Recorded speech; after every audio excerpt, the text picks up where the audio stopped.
एक प्रकार से 1974 के बाद पहली बार आज इंटरनेशनल डेयरी फेडरेशन के डेयरी शिखर सम्मेलन का आयोजन भारत में हो रहा है।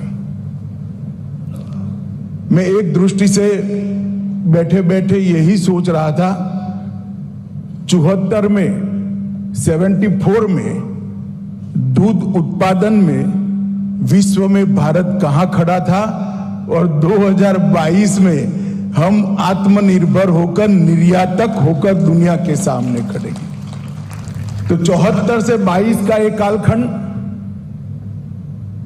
हमारे करोड़ों पशुपालक भाइयों और विशेषकर बहनों और किसानों की प्रचंड पुरुषार्थ के कारण आज देश इस क्षेत्र के अंदर न केवल आत्मनिर्भर हुआ है, हम एक्सपोर्ट भी कर पा रहे हैं। इस प्रकार की स्थिति हमने निर्मित की है।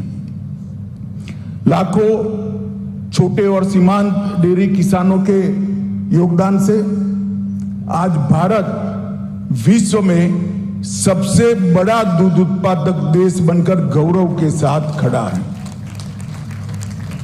और आज इस शिखर सम्मेलन का जो विषय चयन किया गया है वो विषय भी बहुत प्रासंगिक है।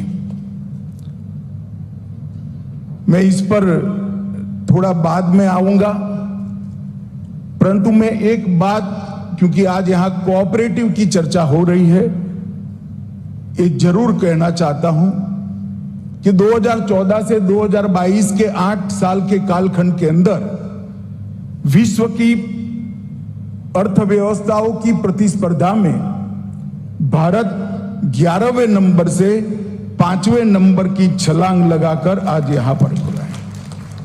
2014 में पूरी दुनिया की इकोनॉमी में भारत 11वें नंबर पर था, आज 5वें नंबर पर है और मुझे पूरा विश्वास है कि कुछ सालों में ही हम 3रे नंबर पर पहुंचेंगे। और मैं बड़े भरोसे से कहता हूं, 3रे नंबर पर भारत जब पहुंचेगा, पूरा विश्व 3रे नंबर पहुंचने के लिए कोऑपरेटिव के योगदान को भी निश्चित रूप से चर्चा करेगा।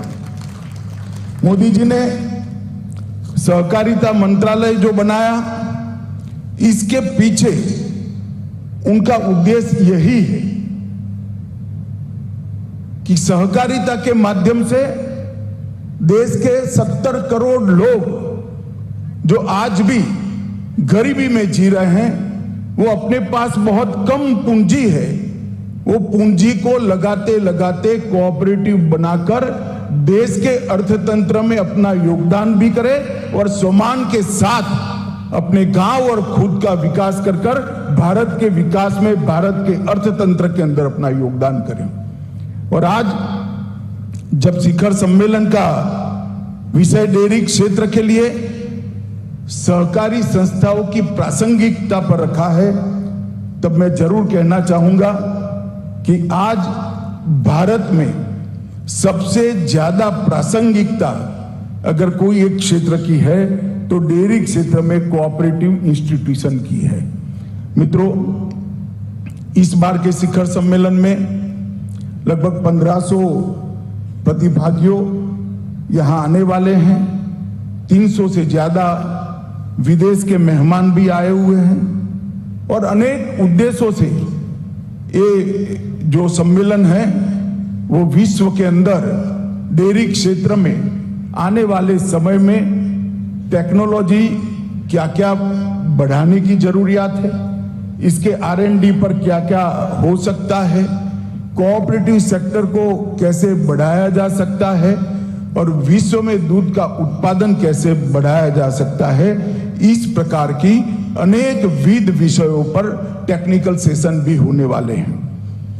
15 तारीख से 3 दिन का और सत्र चलेगा, जिसके अंदर लगभग 156 वक्ता, जिसमें 91 विदेश के हैं और 65 भारतीय हैं, वो हिस्सा लेंगे।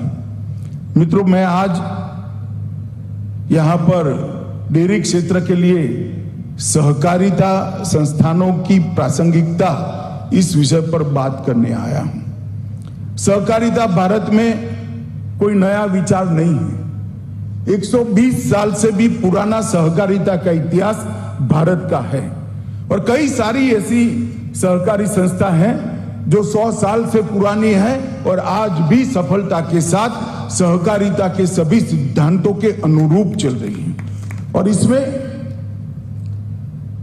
भारत ने जिस प्रकार से एक तीसरा विकल्प दुनिया के सामने सफलता के साथ रखा है, आने वाले दिनों में इसकी चर्चा दुनिया भर के अर्थतंत्रों के बढ़ोतरी के विषय में होने वाली। आमतौर पर आर्थिक विकास के बारे में दुनिया में 2 मॉडल बताए गए हैं। एक तो है कम्युनिस्ट मॉडल जिसमें स्टेट द्वारा प्रोडक्शन होता है और दूसरा है मार्केट मॉडल जो मास प्रोडक्शन की बात करता है मगर कॉरपोरेट के द्वारा होता है। मार्केट मॉडल में कैपिटल केंद्र में होता है और कम्युनिस्ट मॉडल में पार्टी केंद्र में होती है। लेकिन एक तीसरा विकल्प भारत ने पूरी दुनिया के साथ सफलता के साथ रखा है, वो कोऑपरेटिव का मॉडल है, सहकारिता का मॉडल है। Production by masses, production by people, mass production by masses, ये सूत्र के साथ डेयरी क्षेत्र में भारत ने मानव केंद्रित मॉडल दुनिया में देने का काम किया है। मित्रों, आज मैं यहां आया हूं तब कोऑपरेटिव डेयरी और कॉरपोरेट डेयरी के बीच का अंतर भी मैं जरूर समझाना चाहता हूं।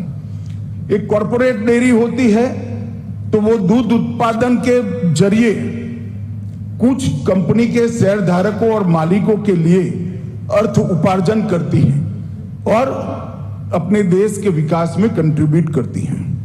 परंतु कोऑपरेटिव डेयरी है तो वो अनेक विध डायमेंशन को छूते हुए देश के अर्थ विकास में अपना कंट्रीब्यूशन करती हैं। सबसे पहले कोऑपरेटिव डेयरी के माध्यम से स्वावलंबन को हम सिद्ध कर सकते हैं। छोटी से छोटे गांव के अंदर एक गरीब अनपढ़ महिला भी कोऑपरेटिव डेयरी के माध्यम से स्वावलंबी बनती है और सम्मान के साथ अपने पैर पर खड़ा होकर दुनिया के सामने खड़ी होती है। इसके साथ साथ कुपोषण के सामने जो लड़ाई है वो लड़ाई भी कोऑपरेटिव के माध्यम से ही आगे बढ़ती है। मैं गुजरात से आता हूं, बनासकांठा, भरूच, कच्छ अनेक जिलों में कोऑपरेटिव डेयरी ने छोटे छोटे पाउचेस बनाकर बच्चों के कुपोषण के सामने लड़ने के लिए मीठा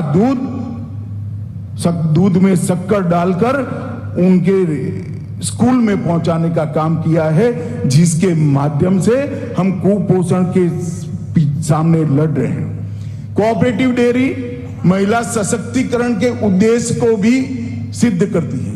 मित्रों, आज मैं यहां आया हूं, मैं आपको कहना चाहता हूं, विदेश से आए हुए मित्रों को शायद मेरी बात सच न लगे, मगर मैंने हवाई चप्पल पहने हुई महिला को, जिनको अपनी सिग्नेचर करना भी नहीं आता, उसको 1 करोड़ 10 लाख रुपए का चेक मेरे हाथ से दिया है। एक अनपढ़ महिला जो हवाई चप्पल पहनती है वो मगरूरी के साथ चेहरे पर गर्व के भाव से इस देश के गृह मंत्री और सहकारिता मंत्री से 1 करोड़ 30 लाख रुपए का चेक लेने के लिए मेरे सामने आई। बनासकांठा जिले की वो महिला थी। मित्रों, मैंने उनको पूछा कि आपको क्या लगता है, तो तुरंत उसने कहा डेयरी न होती तो आज खेत में मजदूरी करते होते, डेयरी है तो बच्चा पढ़कर MBA कर रहा है, ये डेयरी की ही कृपा है, कोऑपरेटिव की कृपा है। तो महिला सशक्तिकरण के लिए कोऑपरेटिव डेयरी के माध्यम से इस देश की करोड़ों महिलाओं का सशक्तिकरण करने का काम हुआ है। ग्रामीण विकास, मैं गुजरात से आता हूं, गुजरात के हर जिले में अब कोऑपरेटिव बन गई है। चेक डैम बनाने हो, गांव को जोड़ने वाले हाईवे से रोड बनाने हो, गांव के अंदर अनेक प्रकार की सुविधाएं बनानी हो, अपने फंड से गांव की स्कूल का कमरा बनाना हो, ग्रामीण विकास के लिए कोऑपरेटिव डेयरी और कोऑपरेटिव सेक्टर ने जितना योगदान गुजरात में किया है, मैं यहां आए हुए सारे विदेश के मेहमानों को एक विनती करना चाहता हूं। भारत सरकार, श्री रूपाला जी पूरी व्यवस्था करेंगे। हमारे गुजरात के कोऑपरेटिव मॉडल को दिखाइए, वो किस प्रकार से ग्रामीण विकास को आगे बढ़ाता है। मित्रों, डेयरी अगर कॉर्पोरेट डेयरी होती है तो वो प्राकृतिक खेती के लिए, ऑर्गेनिक प्रोडक्ट के लिए कुछ नहीं करती, क्योंकि उसका उद्देश्य पैसा कमाना है। मगर डेयरी कोऑपरेटिव होती है तो हमारे प्रधानमंत्री जी ने पूरे देश भर के किसानों का आह्वान किया है कि आप प्राकृतिक खेती की ओर बढ़िए, और प्राकृतिक खेती की दिशा में भारत पूरी दुनिया को रास्ता दिखाने वाला देश बनेगा, इसका मुझे विश्वास है। आज कोऑपरेटिव डेयरियों ने अपने पशुओं के माध्यम से, उनके गोबर से देश को प्राकृतिक खेती की ओर ले जाने का काम किया है। एक देसी इंडिजिनियस गाय, एक भारतीय मूल की गाय, देसी गाय 21 एकड़ में प्राकृतिक खेती करती है। उत्पादन भी बढ़ता है, ऑर्गेनिक प्रोडक्ट भी बढ़ता है, और इसके साथ साथ जमीन का भी संरक्षण और संवर्धन होता है। तो प्राकृतिक खेती भी कोऑपरेटिव डेयरी के माध्यम से होती है। और जब आप प्राकृतिक खेती करते हो, प्राकृतिक खेती के माध्यम से ऑर्गेनिक प्रोडक्ट को आगे बढ़ाते हो, तो पूरे देश के नागरिकों की हेल्थ की चिंता भी करोगे। मित्रों, मैं आज यहां जो डेयरी चलाने वाले हमारे कोऑपरेटिव के बहुत सारे नेता मुझे सामने दिखाई पड़ते हैं, इन सबको कहना चाहता हूं कि प्राकृतिक खेती को डेयरी का प्राण बना दीजिए। हमारा लक्ष्य पैसा कमाना नहीं है, हमारा लक्ष्य भविष्य के भारत का निर्माण का है। हमारा लक्ष्य 130 करोड़ लोगों के हेल्थ को रिपेयर करना है। ये ऑर्गेनिक प्रोडक्ट्स जो आएंगे वो समृद्धि लाएंगे। दुनिया भर से ऑर्गेनिक प्रोडक्ट भारत के किसान के घर में समृद्धि लाएगी, भारत के अर्थतंत्र को आगे बढ़ाएंगे, और इसके साथ साथ दुनिया भर के किसानों को भी हम रास्ता बताएंगे कि भारत की गाय ले जाइए, भारतीय मूल की गाय ले जाइए, एक गाय से 21 एकड़ खेती करिए और ऑर्गेनिक प्रोडक्ट से अपना स्वास्थ्य सुधारिए। मित्रों, प्राकृतिक खेती का जो उत्पाद होता है उसके टेस्टिंग की देश में व्यवस्था नहीं है।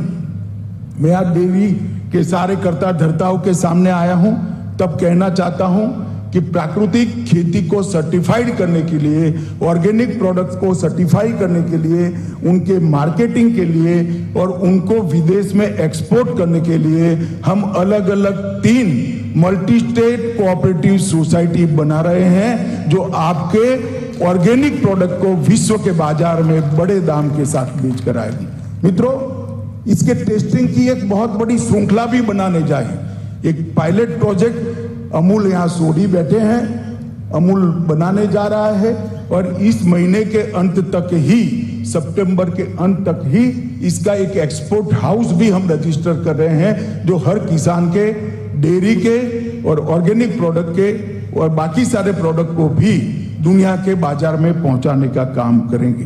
मित्रों, आज मैं एक और भी बात कहना चाहता हूं। मैं सहकारिता से लगभग बहुत साल से जुड़ा हुआ व्यक्ति हूं।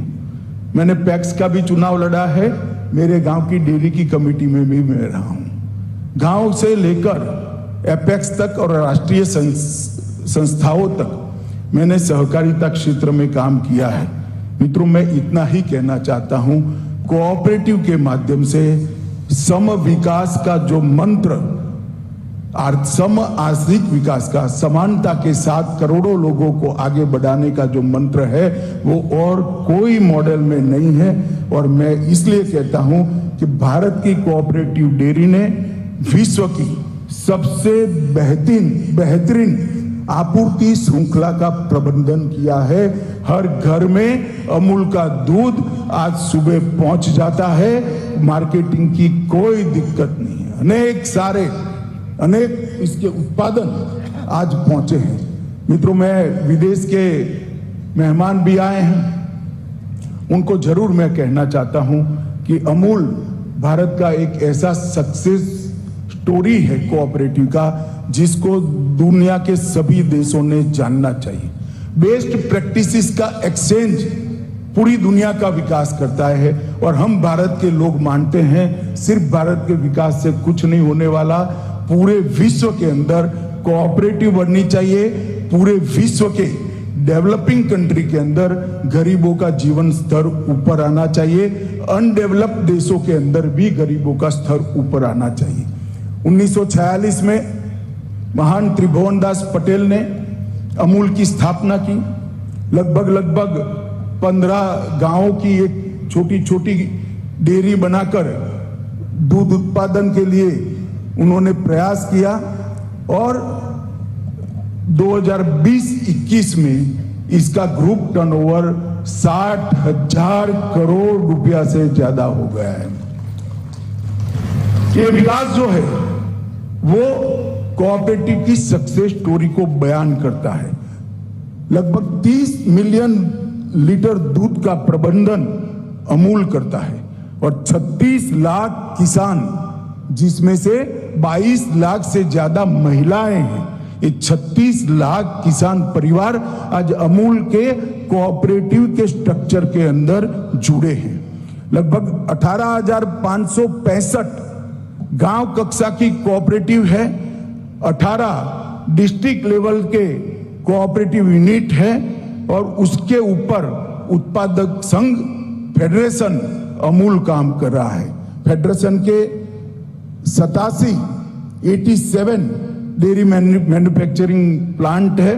कुल दूध प्रबंधन की क्षमता 39 मिलियन लीटर प्रतिदिन है।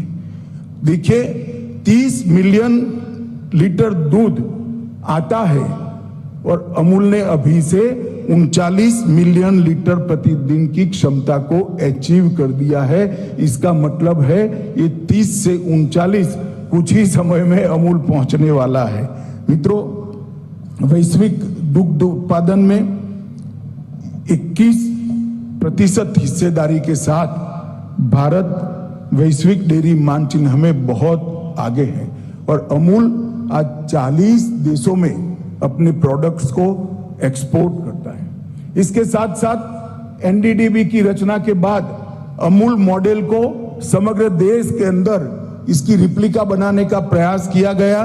भारतीय राज्यों ने इस मॉडल को अपनाया है और सफलता से अपने अपने राज्य में लागू भी किया है।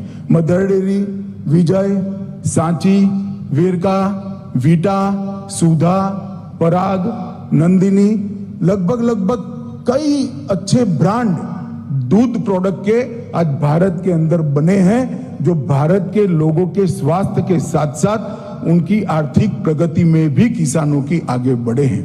और मित्रों, 27 राज्यों में इस प्रकार के डेयरी का फेडरेशन का निर्माण हो चुका है और हमारा लक्ष्य है कि हम आगे भी जाएंगे। मित्रों, लगभग अमूल पैटर्न से एक त्रिस्तरीय संरचना की निर्माण हुआ है। एक तो इससे डेयरी किसानों की सामूहिक नेगोशिएशन की शक्ति बढ़ गई है। आज किसान को अपने उत्पाद का भाव मिलता है। सीमांत किसानों के समूह को दूध का अच्छा भाव मिलने के साथ साथ वो बार्गेन भी कर सकते हैं और उपभोक्ताओं को कम प्रॉफिट में सस्ती कीमतों पर दुग्ध उत्पादकों की उत्पादों की प्राप्ति भी होती है। इस प्रकार से अमूल मॉडल ने कई सारे लक्ष्य एक साथ सिद्ध किए हैं। कोऑपरेटिव डेयरियों ने सिर्फ दूध के संकलन तक, उत्पादन तक अपने आप को सीमित नहीं रखा है। इसके साथ पशु चारा, चारा बीज, कृत्रिम गर्भधान और गोबर से खाद बनाने की प्रक्रिया, गोबर से गैस बनाने की प्रक्रिया और मोदी जी का गोबर बैंक के प्रयोग को भी कोऑपरेटिव सेक्टर आगे ले गया है। मैं विदेश से जो लोग यहाँ आए हैं मैं उनको जरूर कहना चाहता हूं कि हमारे गोबर बैंक के प्रयोग को आप जरूर समझिए। इसके अंदर समग्र विश्व के स्वास्थ्य का मूल चिंतन पड़ा हुआ है। इससे हम पूरे विश्व के स्वास्थ्य की चिंता कर सकते हैं। राज्य स्तरीय डेयरी की सहकारी समितियों द्वारा फार्म गेट की कीमतों ने बेंचमार्क मूल्य आज हमारी कोऑपरेटिव तय करती है, निजी डेयरियां नहीं कर पाती है। ये हमारा सबसे बड़ा उपलब्धि है। भारत में डेयरी उद्योग का कोऑपरेटिव क्षेत्र में 360 डिग्री विकास हुआ है। कोई भी क्षेत्र ऐसा अछूता नहीं रहा जिसको कोऑपरेटिव ने टच नहीं किया है। और लगभग जो टोटल इनकम होती है कोऑपरेटिव की, इसका 77%, मेरी ये बात ध्यान से सुनिएगा, 100 रुपया अगर आता है तो 77% दूध उत्पाद करने वाले किसान के बैंक अकाउंट में सीधा जमा हो जाता है। ये बहुत बड़ी उपलब्धि। इतना बड़ा रिटर्न कहीं पर नहीं मिल सकता। 77%। और मित्रों, लगभग पूरे विश्व में सबसे अधिक, और विकसित देशों में तो 40 से 45% से ज्यादा पैसा डेयरी क्षेत्र के किसान के हाथ में नहीं जाता है। पूरे विश्व में 40 से 45% जाता है, हमारे यहाँ 77% जाता है। ये हमारे सफलता का एक घोष वाक्य है। लगभग 1.8 करोड़ किसान लगभग 2 लाख गांवों में ऑपरेशन फ्लड के माध्यम से जुड़ चुके हैं। 1.8 करोड़ किसान आज कोऑपरेटिव सेक्टर के माध्यम से डेयरी के साथ जुड़े हैं। अभी लगभग 2 लाख ग्रामीण डेयरी है। मैं आपको विश्वास दिलाता हूं, 24 के चुनाव के पहले और 2 लाख डेयरी हम बनाएंगे और इसको 1.25 गुना उत्पादन तक पहुंचाएंगे। मित्रों, ऑपरेशन फ्लड ने इस देश के कोऑपरेटिव के और डेयरी क्षेत्र के विकास के लिए बहुत बड़ा योगदान किया है। 1970 में ऑपरेशन फ्लड शुरू हुआ, तब डेयरी का दूध के उत्पादन का वृद्धि दर 1% था। 1970 के दशक में 10 ही साल में 1% से बढ़कर 4.6% तक पहुंचाया और ऑपरेशन फ्लड 2 फेज 2 ने 1980 में इसको 5% तक पहुंचाया। 10 साल की वृद्धि को काउंट करते हुए 5% का वृद्धि दर, मतलब बहुत बड़ा अचीवमेंट भारत ने इसको दिया है। और WTO की इसी अवधि में दूध उत्पादन की वृद्धि भारत के कारण ही 3.61% हुई, क्योंकि भारत ने अप्रत्याशित वृद्धि इसके अंदर की है। और अभी भारत का वृद्धि दर 6% के आसपास है, जो विश्व में सबसे बड़ा है। और आंकड़ों में देखें तो 69-70 में प्रति व्यक्ति 40 ग्राम दूध उपलब्ध था भारत के अंदर। कोऑपरेटिव डेयरी के कारण आज 2021 में 40 ग्राम से बढ़कर 155 ग्राम दूध उत्पाद हो रहा है। ये बहुत बड़ी सिद्धि है मित्र। और मैं फिर से इस बात को आप सभी के सामने दोहराना चाहता हूं कि विश्व के डेयरी परिदृश्य में कॉरपोरेट कंपनियों द्वारा डेयरी का उत्पादन दूध के उत्पादन के लक्ष्य को सिद्ध कर सकता है, मार्केट वैल्यू को सिद्ध कर सकता है, मगर गरीब से गरीब किसान को आत्मनिर्भर करने के लिए वो कुछ नहीं कर सकता। ऑर्गेनिक प्रोडक्ट के लिए वो कुछ नहीं कर सकता, न्यूट्रिशन के लिए वो कुछ नहीं कर सकता, ग्रामीण विकास के लिए वो कुछ नहीं कर सकता, वीमेन एम्पावरमेंट के लिए वो कुछ नहीं कर सकता। अगर कोऑपरेटिव क्षेत्र को हम अपनाएं और इसके माध्यम से हम आगे जाए तो ये सारे लक्ष्य एक साथ सिद्ध हो सकते हैं। मित्रों, वैश्विक डेयरी के परिदृश्य पर मैं ज्यादा कहना नहीं चाहता। आप सबके सामने ढेर सारी चीजें आने वाले दिनों में आएगी कि दूध का कुल उत्पादन कैसा है और किस प्रकार से दुनिया दूध उत्पादन के क्षेत्र में आगे बढ़ रही है। परंतु मैं कोऑपरेटिव सेक्टर के सामने कुछ चुनौतियां आने वाले दिनों में कोऑपरेटिव डेयरी क्षेत्र के सामने देख रहा हूं। मित्रों, सबसे बड़ी चुनौती है अमूल के मॉडल ने प्रोफेशनल को एक सम्मानजनक जगह कोऑपरेटिव सोसाइटी होने के बावजूद एक पैरेलल तंत्र बनाकर दी है, मगर इसको हम ग्रामीण लेवल तक ले जा सकते हैं क्या? इसका कंप्यूटराइजेशन 100% गुजरात के अलावे सब राज्यों में नहीं हुआ है। इसका कंप्यूटराइजेशन फैट का नापने के मशीन और डायरेक्ट डीबीटी से पेमेंट, ये सारी चीजें टेक्नोलॉजी का उपयोग कर कर अगर हम नहीं लाएंगे तो हमें आने वाले दिनों में दिक्कत आने वाली है। मेरा एक यहाँ पर ढेर सारे कोऑपरेटिव डेयरी के और डेयरी के मालिक बैठे हैं, यहाँ पर कोऑपरेटिव डेयरी के कर्ता धर्ता बैठे हैं। उनको मेरा कहना है कि हम दूध में तो आत्मनिर्भर हो गए हैं, मगर दूध को अन्य प्रोडक्ट में कन्वर्ट करने वाली प्रोसेसिंग की मशीन आज भी हम विदेश से ला रहे हैं।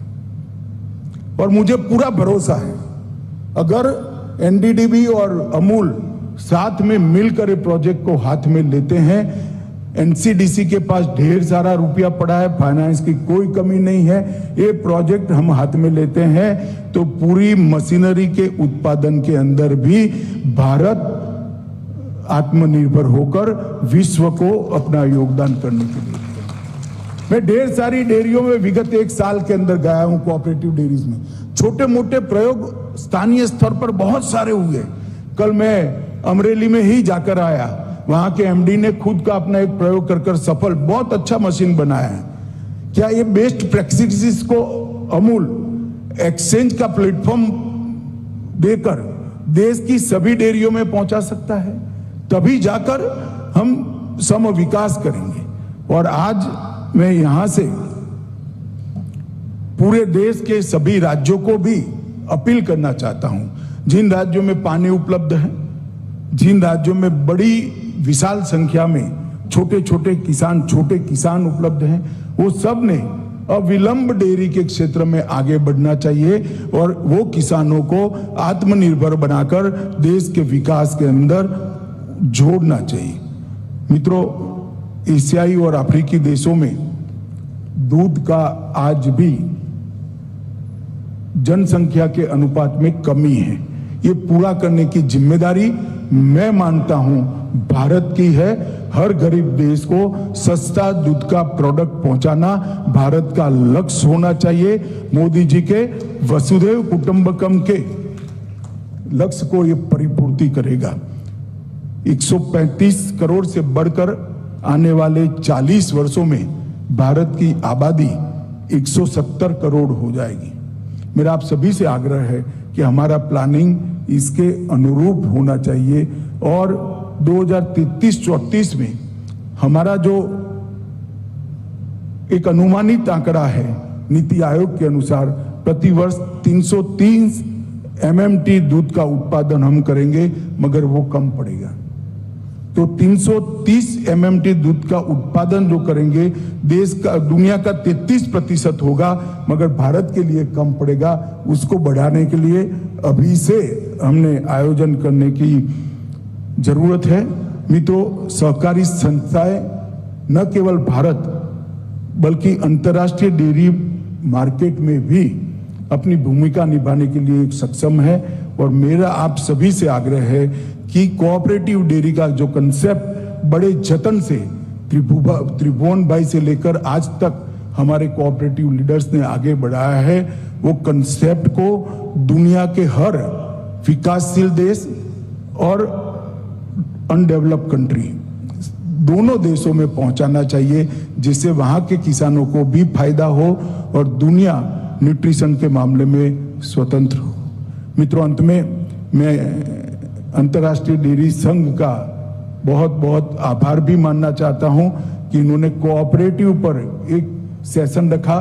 कोऑपरेटिव डेयरी के भारत के मॉडल को आपने दुनिया के सामने रखने का एक मौका भारत की कोऑपरेटिव संस्थाओं को दिया है। मैं फिर से एक बार आग्रह करना चाहता हूं कि अंतर्राष्ट्रीय डेयरी संघ विश्व डेयरी सम्मेलन के साथ साथ भारत के कोऑपरेटिव डेयरी के मॉडल का एक स्टडी जरूर करे और अन्य देशों में इसको पहुंचाए। अगर कोई भी एक्सपर्टी की जरूरत है तो भारत सदैव पेटेंट का एक पैसा लिए बगैर पूरे विश्व का मदद करने के लिए तैयार है। ये हमारा सालों का संस्कार है और इसको हम आगे बढ़ाएंगे। फिर से एक बार यहाँ उपस्थित सभी शिखर सम्मेलन में आए हुए प्रतिनिधियों को शिखर सम्मेलन की सफलता के लिए, आगे भी 3 दिन चलने वाला है, इसकी सफलता के लिए बहुत बहुत शुभकामनाएं देकर मेरी बात को समाप्त करता हूं। भारत माता की जय।